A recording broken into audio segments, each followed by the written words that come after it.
is Mike. Mike took the PSAT last spring but wasn't very happy with his score. He's starting to stress over the upcoming SAT and is lost on how to get a better score. If only there was a way out of this mess. Introducing Taking Care of Yourself. Taking care of yourself is a very easy product to get the hang of. With Taking Care of Yourself, you both eat and sleep right. This will get you the energy you need to focus and hold out during the long, grueling SAT. Our second tier of the product gets you all of these benefits, along with access to practice tests to get you in the know about what the test will be like. With this, you'll even be able to develop specific skills that you know you're weak in. Try taking care of yourself today.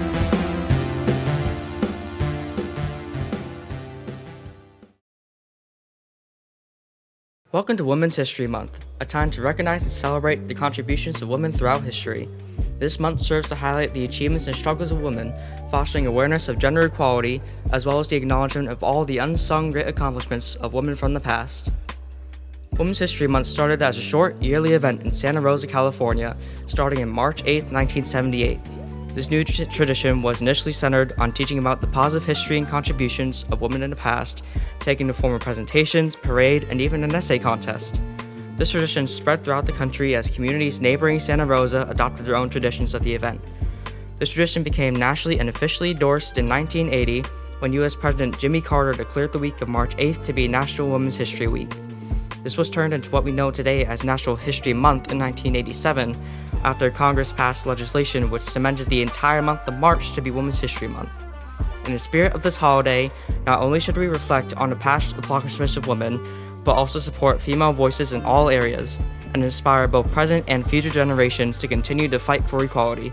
A historically recent overturning of federal legal protections for abortions is a reminder that the fight doesn't just end once rights are attained. Rather, it continues for the sake of maintaining those rights, and it's up to us to do so. Now, let's pivot to one of our newer teachers at Girard and get their thoughts on this long-standing tradition of our country.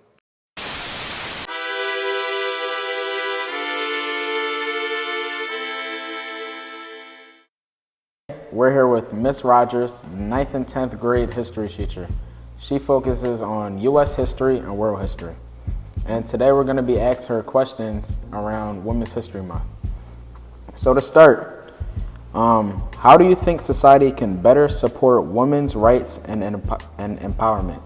Thank you for asking. I think first and foremost, women need to be represented in all conversations regarding women's rights and women empowerment. Specifically recently, there's been a lot of talk about a woman's right to choose, and I think making sure that we are centering women in those conversations and centering women of all backgrounds will help push the movement forward. Okay. Thank you. What challenges have you faced in your career or education, and how did you overcome them? As a woman, I'm sure my experience is not unique, but I've had to deal with sexist bosses and, just making different remarks or having different expectations for male or female employees. And in addition, in my own schooling, academic life, I've had to deal with people listening more to my male classmates or male teachers rather than taking the time to listen and put women's voices first in conversations, even if they're about women in particular. Okay, and follow-up question, what actions did you take to overcome those sexist teachers or people who weren't listening? Yeah, sometimes, for better or for worse, it requires people to be a little less nice, to be a little less accommodating in making sure that even if you get called unruly or mean or the B word, that it's worth it to make your mark and have your voice heard rather than just accepting that and taking it sitting down. Okay. And final question, what advice would you give women striving to achieve their goals?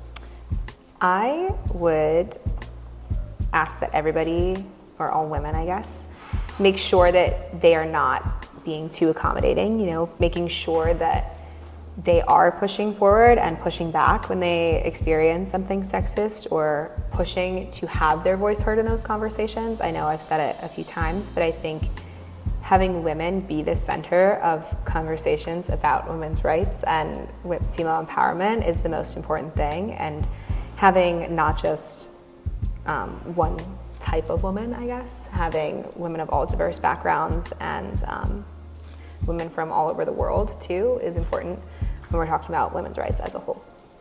Okay, thank you. It's been great having you, Ms. Rogers, on our GC Student Voices talk show. Thank you for having me, everybody. Why don't you start a conversation with pie? Why? Because it goes on forever.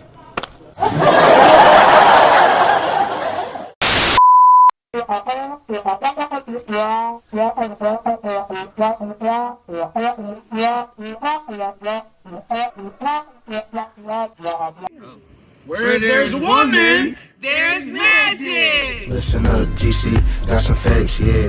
Listen up, GC, about to spit, yeah. Listen up, GC, get you right, yeah.